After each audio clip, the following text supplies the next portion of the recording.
Queridos, a gente terminou de fazer a exposição do livro de Ruth na semana passada e hoje então estaremos iniciando uma nova série de sermões expositivos na primeira carta do apóstolo João, ok? Essa carta ela tem como autoria obviamente o apóstolo João. João é o autor das 3 cartas que ele escreve, que são consideradas epístolas gerais, cartas circulares, cartas que não tinham como um destinatário uma igreja específica, mas deveriam ser recebidas e essas cartas deveriam correr por toda a igreja.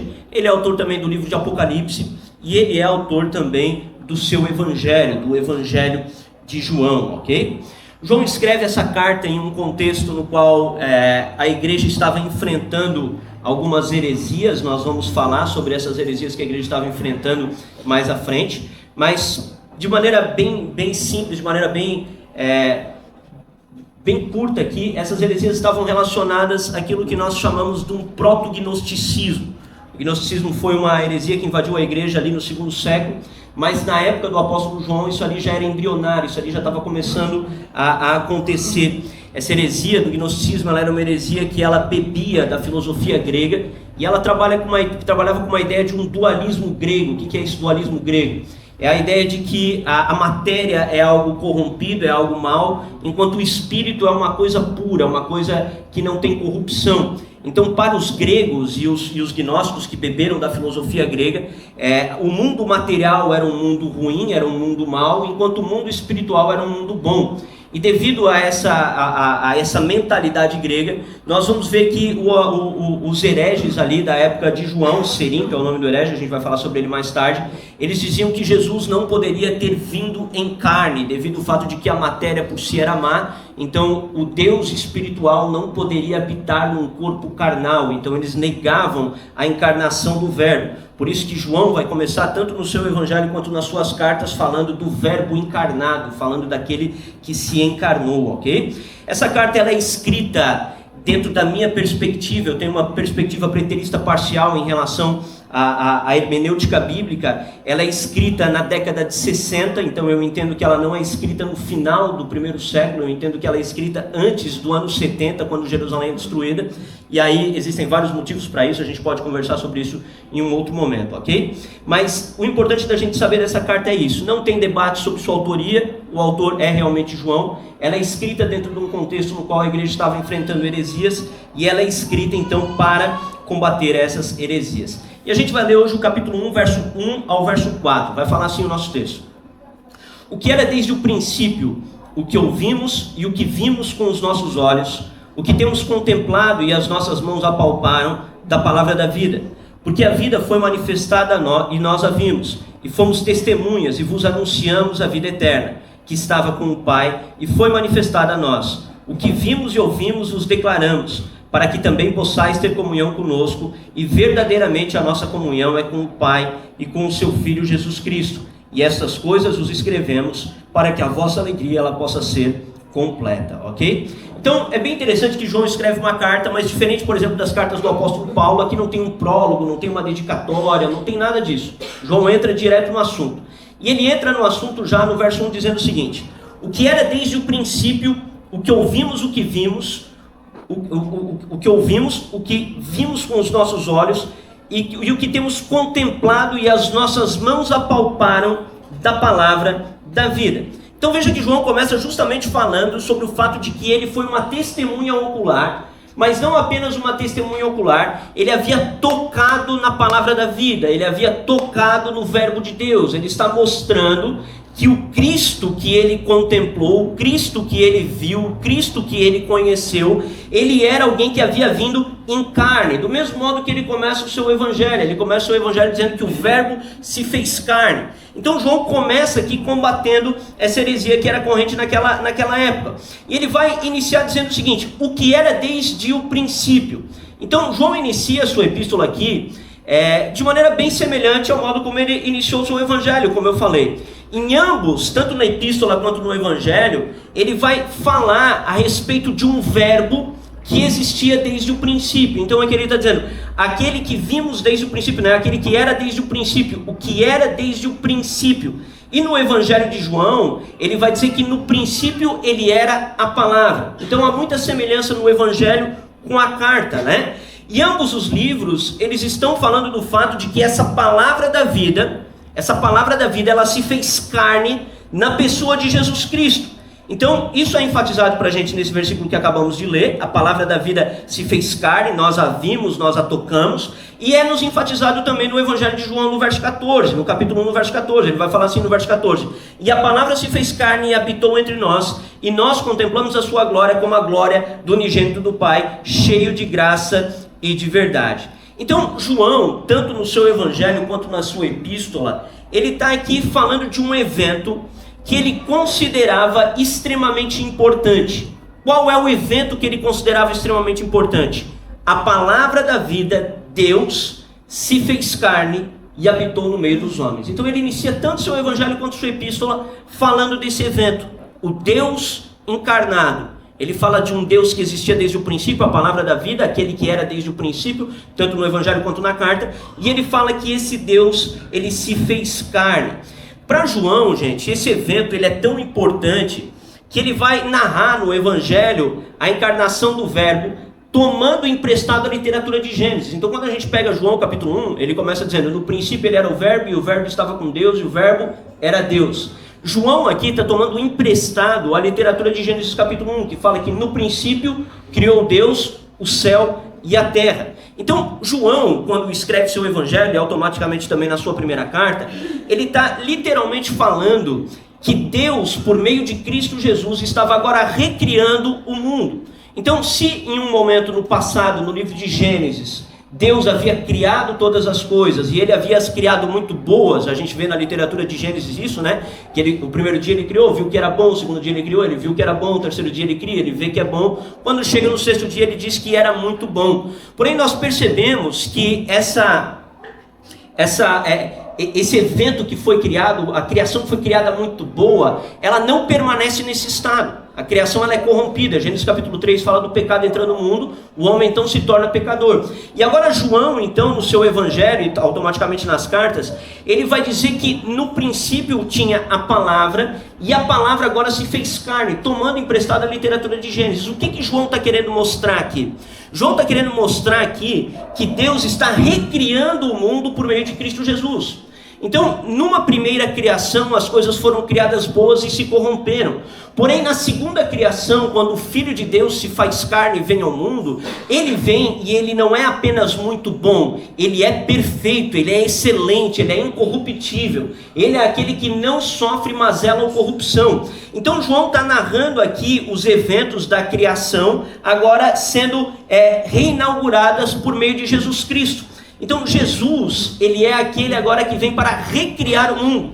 Se o mundo foi criado por Deus e se perdeu por causa do pecado, o mundo agora começa a ser recriado por meio de Jesus Cristo. Jesus Cristo é o primogênito dos mortos, ele é a primícia de uma nova criação, ok? Então ele está justamente mostrando isso, ele está mostrando esse fato, esse evento é um evento importante. Deus está recriando o mundo por meio de Cristo Jesus. Jesus, ele é o verbo de Deus, ele é a palavra da vida, ele é aquele que existia, ele é aquele que é desde toda a eternidade. E aí ele continua dizendo: o que ouvimos, o que vimos com os nossos olhos e o que temos contemplado e as nossas mãos apalparam. Então ainda no verso 1 ele vai apresentar o testemunho que ele viu. Ele é uma testemunha ocular.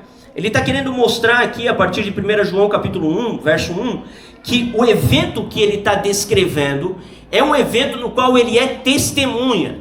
Ele está querendo dar credibilidade à sua mensagem. Ele está dizendo: ei, nós estamos contando para vocês uma mensagem, nós estamos falando para vocês de uma história, e a história que nós estamos contando para vocês, a história que nós estamos falando para vocês, é uma história que nós contemplamos com os nossos próprios olhos.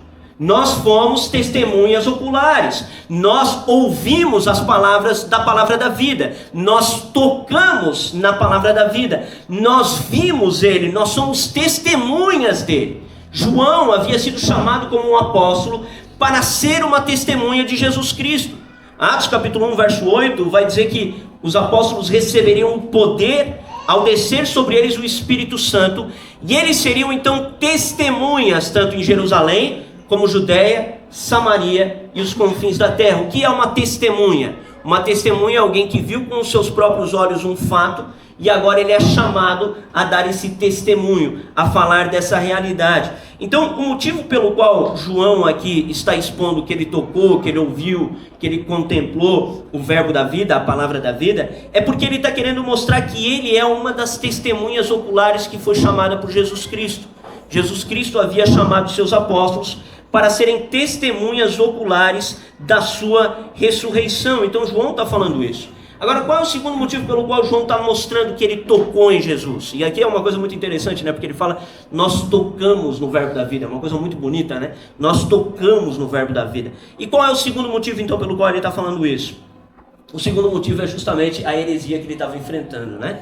Essa heresia cristológica, essa heresia que estava relacionada a esses homens que estavam corrompendo a mensagem do Evangelho. De maneira mais precisa, nós podemos dizer que essa heresia, ela se iniciou com um homem chamado Cerinto. Cerinto, ele negava a doutrina daquilo que nós chamamos, eu vou usar alguns termos técnicos, depois a gente vai explicando, tá?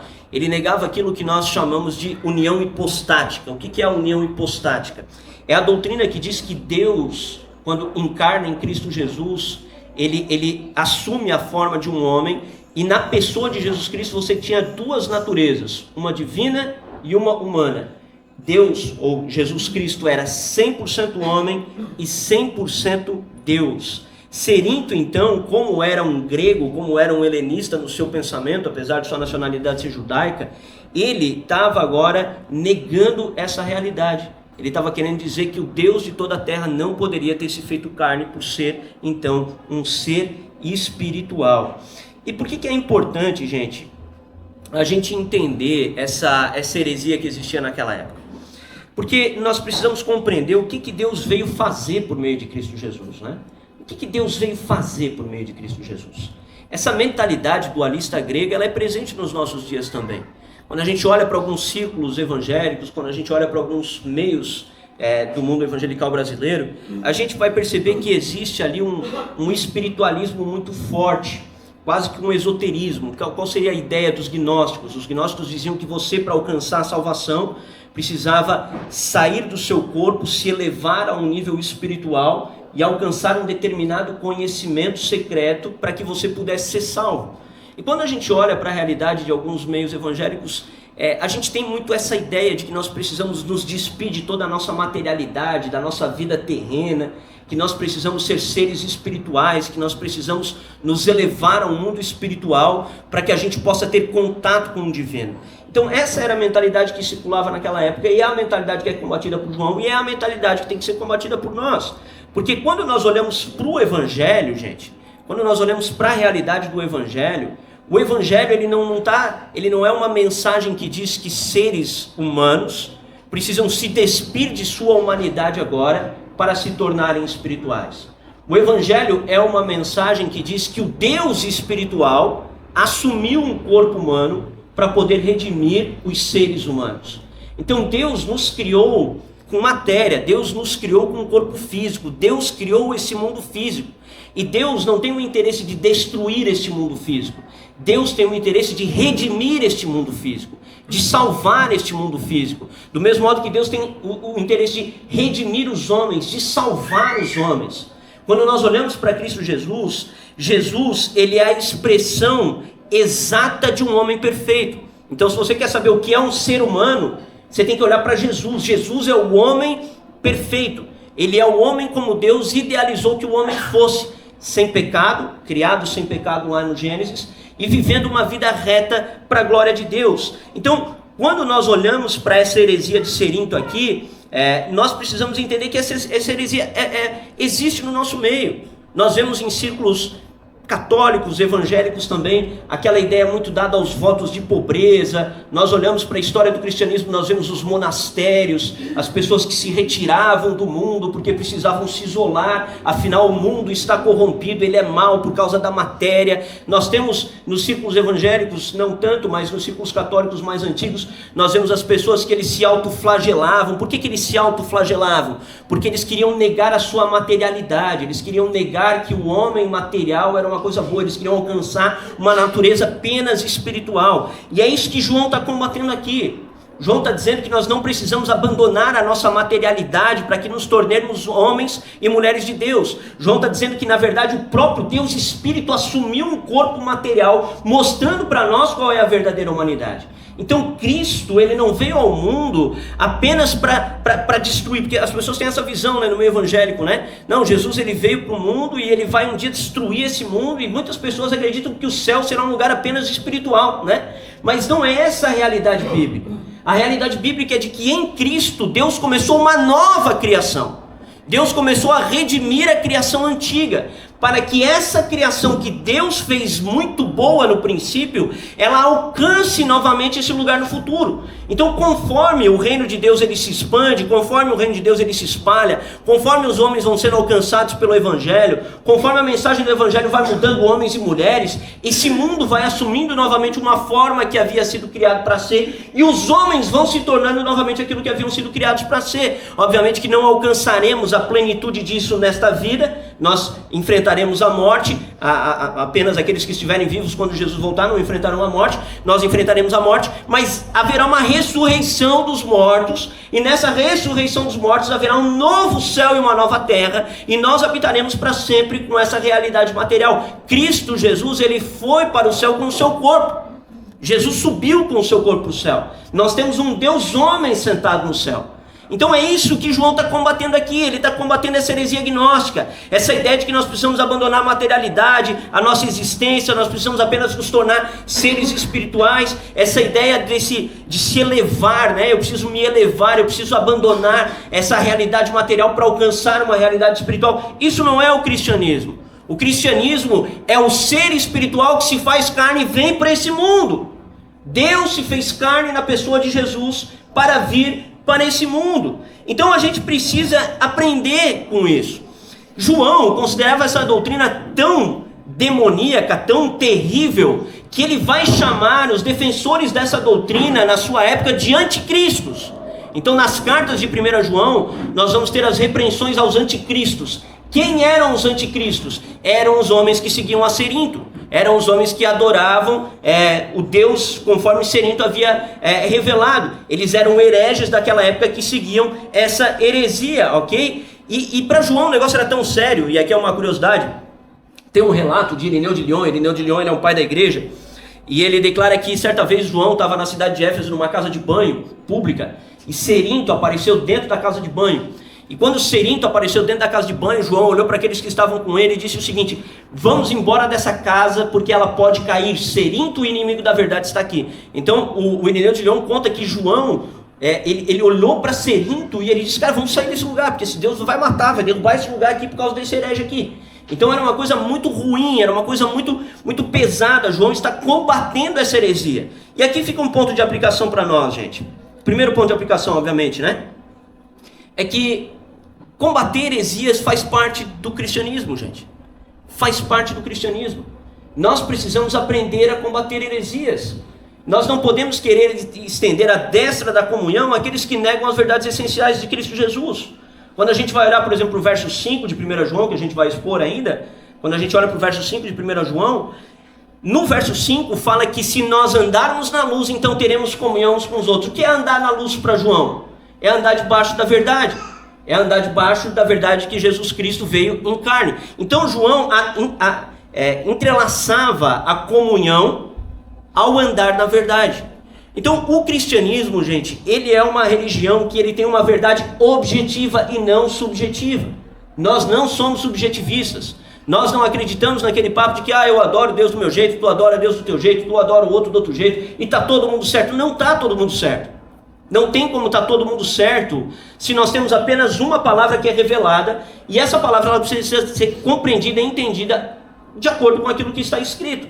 João, o apóstolo do amor, entendia isso e combatia os falsos mestres, combatia os falsos profetas, combatia Cerinto, ordenava que aqueles homens que andavam na mentira fossem chamados de anticristos. Então o negócio é muito sério, gente. Nós precisamos entender isso. O cristianismo envolve um combate com a mentira. O cristianismo é, por natureza, uma religião combativa. Nós não somos subjetivistas, nós não acreditamos em muitas verdades, nós acreditamos em apenas uma verdade, a verdade do Evangelho. E nós, para termos comunhão uns com os outros, como João vai falar aqui, precisamos andar na luz, precisamos andar na mesma verdade. Não tem como nós estendermos a destra da comunhão se a pessoa ela não caminha na verdade. Então esse é o primeiro ponto de aplicação aqui. João, o apóstolo do amor, combatia falsos profetas, ok? Segundo ponto aqui, gente, é que nós não podemos aderir a essa mentalidade grega. A gente não pode aderir a essa mentalidade grega, gente. Nós não somos gnósticos, nós não somos pessoas que acreditam que esse mundo material é ruim. Eu vejo tanta gente querendo fugir do mundo, né?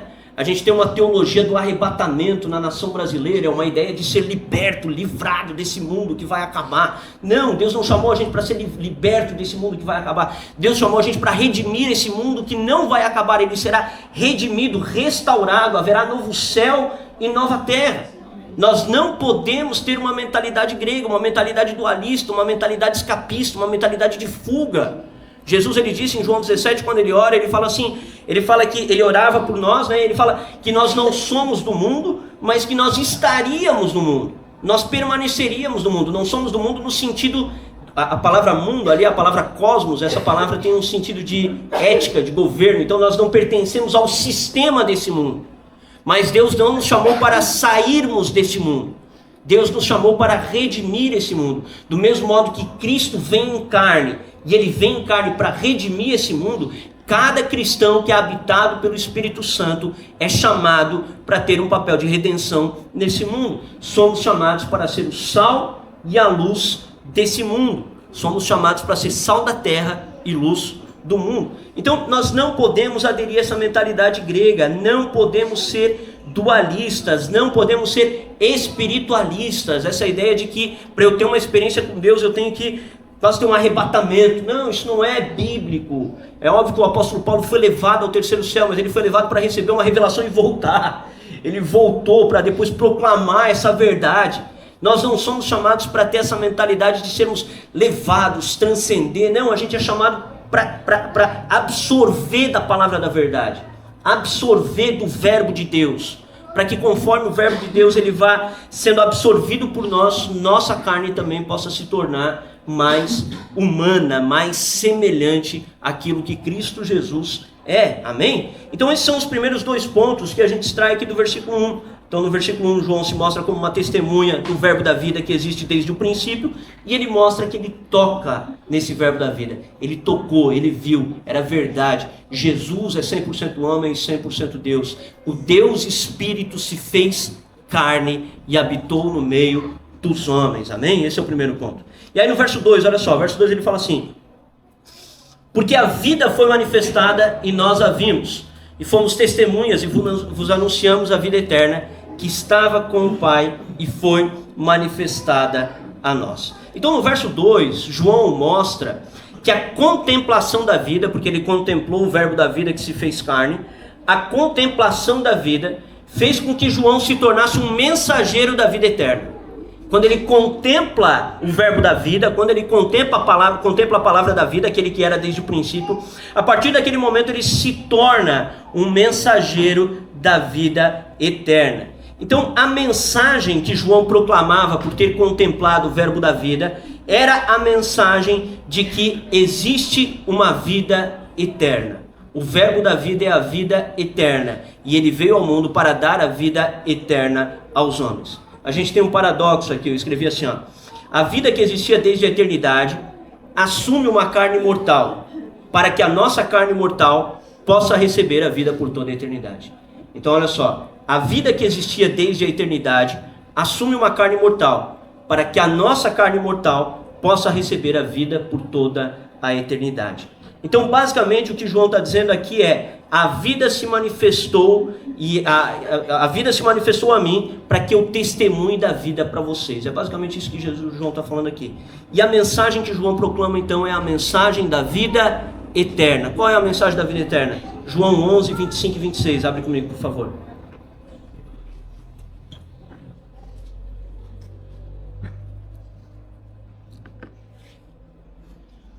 João 11, 25 e 26.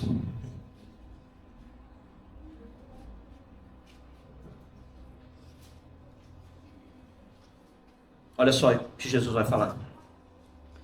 E disse-lhe Jesus, vou esperar vocês acharem. E disse-lhe Jesus, eu sou a ressurreição e a vida. Quem crê em mim, ainda que esteja morto, ele viverá. E todo aquele que vive e crê em mim, nunca morrerá. Crês tu isto? Abre comigo 1 Tessalonicenses capítulo 4, versos 16 e 17, por favor.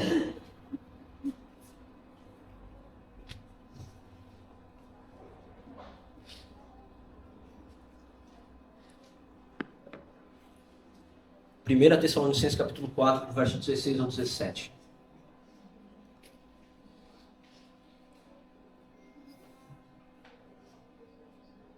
Fala assim: porque o mesmo Senhor descerá do céu com brado e com voz de arcanjo e com a trombeta de Deus, e os mortos em Cristo ressuscitarão primeiro. Depois nós, os que estamos vivos e permanecermos, seremos arrebatados juntamente com ele nas nuvens, a encontrar o Senhor no ar, e assim estaremos para sempre com o Senhor. Então veja que a Bíblia nos mostra que Jesus Cristo, ele veio trazer para nós a vida eterna. Agora, lembra do paradoxo que eu falei? Que o Deus Espírito se fez carne, uma carne mortal, para que nós pudéssemos receber a vida eterna na nossa carne. Olha que interessante, em ambos os textos, Jesus está falando de uma vida eterna que se dá por meio de um corpo físico. Ele está dizendo, e disse-lhe Jesus, eu sou a ressurreição e a vida. A ressurreição e a vida. Então nós receberemos um corpo quando Jesus Cristo voltar. Um corpo glorificado, mas um corpo material. E ele diz que aquele que ainda que seja morto viverá, né? E aí, olha só em 1 Tessalonicenses, ele vai dizer assim, ó. Primeiro, quando tocar a trombeta, os mortos ressuscitarão. Os mortos vão ressuscitar. Eles vão sair das tumbas. Os corpos dos mortos ressuscitarão. É por isso que a gente, quando faz velório, a pessoa ela é enterrada, a gente joga lá, do pó viemos, ao pó tornaremos. E a ideia é justamente que estamos aguardando o dia da ressurreição. Por isso que nós temos as nossas tumbas. Porque estamos aguardando o dia da ressurreição. E aí ele fala aqui no verso 17 que quem estiver vivo naquele momento, o que vai acontecer com ele? Será arrebatado, né? Esse arrebatar aqui é ser levado ao céu para junto de Cristo, para voltar com ele, né? Então ele será arrebatado com o Senhor nas nuvens. Então ele vai subir com o seu próprio corpo. Ele vai estar aqui, vai estar vivendo a vida, e ele sobe com o seu próprio corpo. E esse corpo é transformado nos ares.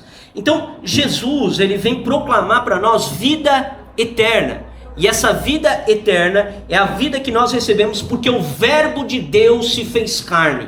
Nós recebemos a vida eterna porque o Verbo de Deus se fez carne. Aquele que era espírito, habitou na matéria, foi para o céu em carne, ele foi para o céu com o seu corpo, vive eternamente lá, e ele é a primícia da ressurreição. Ele é o primeiro que ressuscitou dos mortos, e nós seguiremos essa ordem. Então João está dizendo, eu sou uma testemunha ocular da vida que habitou no meio de nós, e por causa disso eu proclamo a vida eterna. Deus, Jesus Cristo, veio nos dar uma vida eterna, amém? E isso precisa ser uma esperança no nosso coração, gente. Isso precisa aquecer o nosso coração. Porque nessa vida a gente está sujeito a todo tipo de mazela. Nessa vida a gente envelhece, a gente adoece. Nessa vida, conforme o tempo vai passando, nós vamos sentindo dores, nós vamos ficando com mais dificuldade, com mais debilidade. Porém, haverá um momento em que nós ressuscitaremos com um corpo completamente glorificado e nós viveremos para sempre num eterno estado de saúde e bem-estar. Viveremos para sempre como Deus havia projetado para que as coisas fossem no Jardim do Éden. Então nós habitaremos para sempre com o nosso Senhor. E é isso que João está falando aqui. Eu vim proclamar essa vida. Eu vim proclamar a vida eterna. E aí no verso 3 ele fala assim: e o que vimos e ouvimos os declaramos, para que também possais ter comunhão conosco. E verdadeiramente a nossa comunhão é com o Pai e com o seu Filho Jesus Cristo. Então a vontade de João aqui é que ao testemunhar a mensagem que ele havia recebido, né, mais pessoas pudessem ser unidas a ele.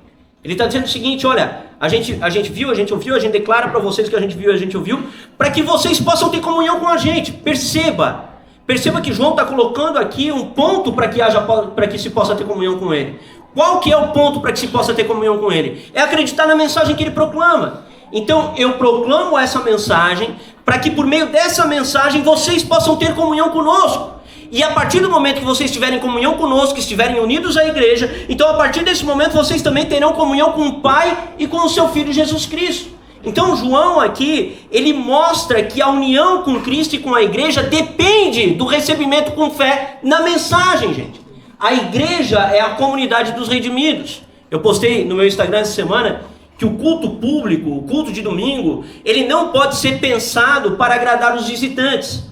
O culto de domingo ele tem que ser pensado para agradar a Deus, porque essa daqui é a comunidade dos crentes, é a comunidade dos redimidos. A igreja é o local daqueles que creram na mensagem, e porque creram na mensagem estão unidos agora ao corpo, e ao estarem unidos ao corpo se unem a Cristo e se unem também ao Pai. Então a igreja, ela tem uma mensagem central para proclamar, e para que a união seja feita com a igreja é necessário a fé nessa união. Por isso que os nossos cultos eles têm que ser feitos para a glória de Deus e não pensados no entretenimento ou no agradar as pessoas que estão visitando a igreja. Obviamente que aqueles que visitam são sempre muito bem-vindos, nós temos o maior bom interesse, a Bíblia ensina a hospitalidade, mas o culto é pensado em agradar a Deus e somente a Deus. Por quê? Porque existe uma verdade que vem do próprio Deus. João aqui está declarando uma verdade. Já pensou se João fosse um modernista? João ia dizer o seguinte: não tem problema, você acredita que nem serinto, está tudo certo, nós somos irmãos, né? Não, nós somos tudo irmão. Não, tu pensa do teu jeito, eu penso do meu jeito, está tudo certo. Né? Se João fosse um modernista, ele seria um relativista. Ele ia dizer: não, está tudo certo, vem aqui, participa aqui da comunidade aqui junto com a gente, aqui, estamos juntos, vamos tomar ceia junto, tu acredita de um jeito, eu acredito do outro. João não era um modernista. João era um cristão. João era um cristão e ele entendia essa verdade.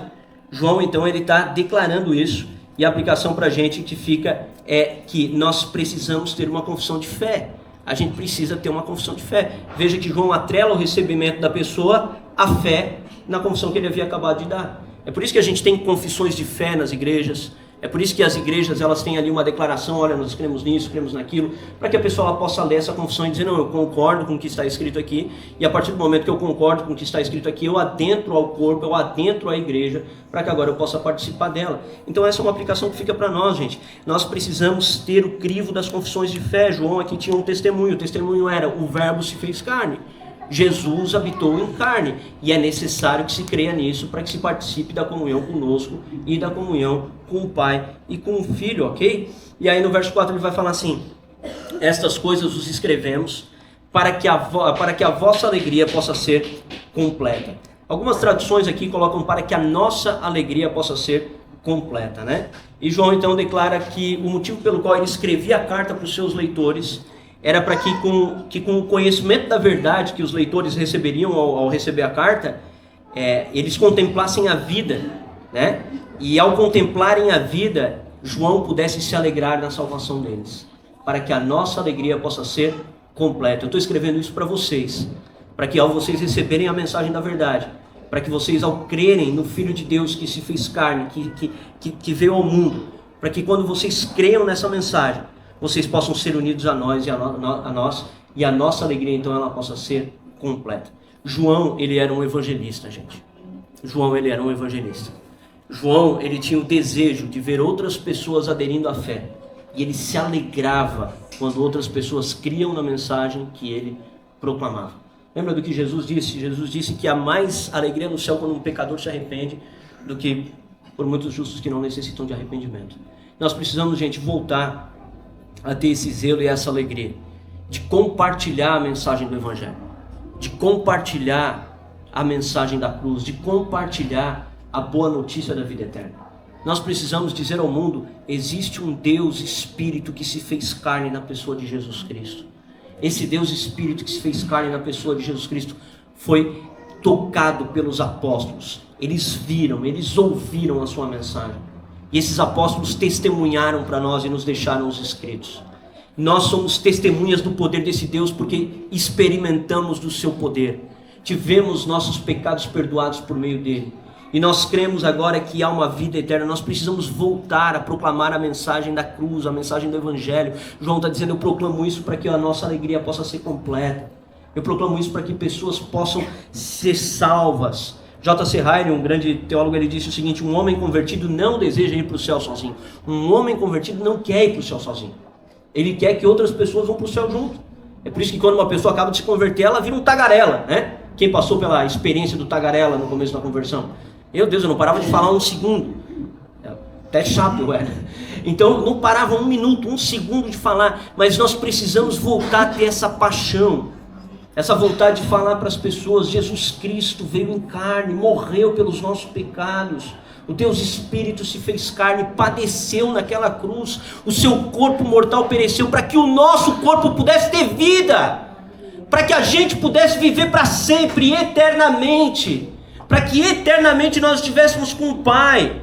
Então a gente precisa voltar a ter o fervor evangelístico e missionário, a gente precisa voltar a falar das verdades de Jesus, gente. João tinha motivo de alegria na sua vida que outros pudessem ser alcançados. Que isso possa ser um motivo de alegria, gente. E aqui fica a minha pergunta para ti: você se alegra na conversão dos pecadores? Você tem desejo de ver pecadores se arrependendo e crendo em Jesus Cristo? Ou a sua alegria está simplesmente no teu prazer, nas tuas alegrias, nas tuas vitórias? Eu não estou dizendo que você não deve se alegrar nas tuas vitórias, nós devemos. Mas não só nisso. Nós também devemos nos alegrar na mensagem do Evangelho quando é proclamada, quando o Evangelho é levado ao mundo. Então João aqui está declarando isso, ele está dizendo: olha, eu estou escrevendo essa carta para combater uma heresia. Cerinto, o inimigo da verdade, tem proclamado um erro teológico. Esse Cerinto, ele é um anticristo. E ele está desviando vocês da verdade.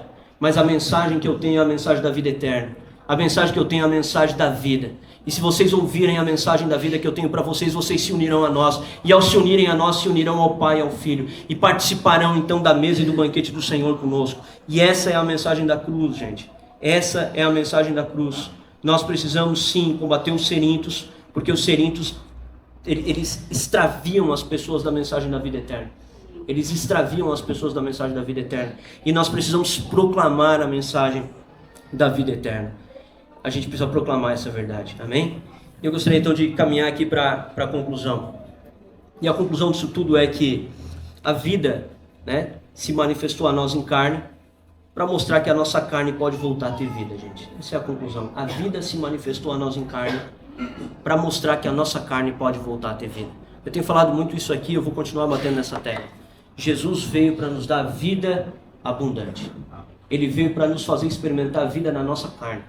Na nossa carne, nesse mundo físico, nós ainda podemos experimentar da bondade de Deus. O salmista, ele disse o seguinte: ele disse que ele resbalaria, que ele desviaria, se ele não acreditasse que ele pudesse provar da bondade de Deus ainda na terra dos vivos. Jesus veio para nos dar a vida eterna, mas essa vida eterna começa agora. Nós começamos a experimentá-la nessa carne, nesse corpo que o nosso Deus nos deu. Esse corpo não é maldito, a carne não é maldita, o pecado é maldito, não a carne. O pecado não é a carne, o pecado é a nossa natureza espiritual corrompida. A carne é o corpo que Deus deu para que a gente possa desfrutar da vida. E a gente precisa cuidar então do nosso corpo, precisa cuidar desse mundo, porque Deus quer redimir tanto o nosso corpo quanto esse mundo, amém? Então, aplicação aqui final: não rejeitemos a criação de Deus. Não rejeite a criação de Deus. Não rejeite os homens, não rejeite as mulheres, não rejeite esse mundo criado por Deus de maneira bela. Lute pela restauração dessas coisas. Lute pela restauração da vida. Lute para que os homens e as mulheres possam voltar a ter vida e vida abundante, para que a humanidade possa ser restaurada nos homens. Porque o que é o pecado senão a corrupção da humanidade, gente? Esses tempos atrás, eu e a Márcia, a gente estava andando na BR e tinha ali um ponto de prostituição, tinha alguns travestis e pessoas muito deformadas no seu corpo. E nós olhamos e nós falamos sobre isso. A gente falou: olha o que o pecado faz. Ele distorce a imago Dei. A imago Dei é a imagem de Deus. Ele distorce a imago Dei. O que é a restauração em Cristo Jesus? É a humanidade voltando. É o cara voltando a ser gente. Basicamente é voltar a ser gente, né? Eu lembro de mim na minha adolescência, gente, e eu já falei isso várias vezes. Cara, eu parecia um animal selvagem, cara. Eu nem parecia um ser humano. Eu olho minhas fotos na minha adolescência, quando eu estava usando droga, eu parecia um bicho, cara. Não parecia gente, parecia um bicho. Mas Cristo, ele vem para restaurar a humanidade. Ele vem para nos fazer homem de novo, mulher de novo. Jesus vem para te tornar a imagem dele. Ele é o verdadeiro homem. Ele é o homem perfeito, ele é o homem perfeito, e nós não podemos rejeitar a criação de Deus. Segundo ponto aqui que fica de conclusão, né? Nós precisamos nos unir pelo vínculo da verdade, gente. Nós precisamos nos unir pelo vínculo da verdade. Nós precisamos nos unir porque cremos nas mesmas coisas. A fé é o vínculo que nos une, a fé no Cristo, um só batismo, uma só fé. A fé no Cristo é o vínculo que nos une. Então, quando nós cremos nas mesmas coisas, isso tem que nos unir. É por isso que todos nós estamos reunidos aqui nesse domingo, né? Porque cremos nas mesmas verdades. E por cremos nas mesmas verdades, nós estamos unidos, então, pelo vínculo da fé. E a gente precisa se unir pela fé, gente.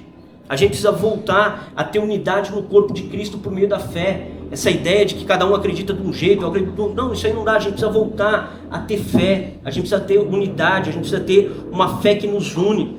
Terceiro, a gente tem que receber a mensagem do Evangelho. E quarto, a gente tem que crer na vida eterna, gente. A gente tem que crer na vida eterna. Como eu disse, Cristo já começa a restauração na nossa vida aqui. Experimentamos do gozo aqui, a vida abundante aqui, ele começa a restauração, mas a esperança é a vida eterna.